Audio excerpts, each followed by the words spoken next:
Magandang gabi guys. Ito na yung Land Cruiser pickup na nilagyan ng ng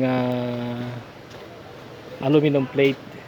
Tapos na mga guys, napinturahan na rin namin yan guys. Guys, beads na. Ayan. Beads na rito. Kapag pinareho na namin sa kanyang body color. Ayan mga guys.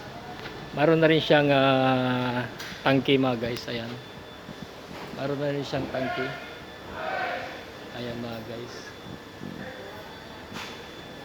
Ayan. Nasa 300 liters ito mga guys. Ang laman. Ayan mga guys. Land Cruiser.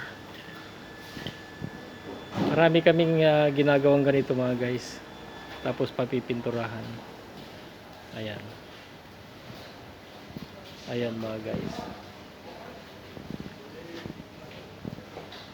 Land Cruiser pickup. Ayan. Ayan mga guys, ang mapagpalang gabi na naman. God bless sa ating lahat.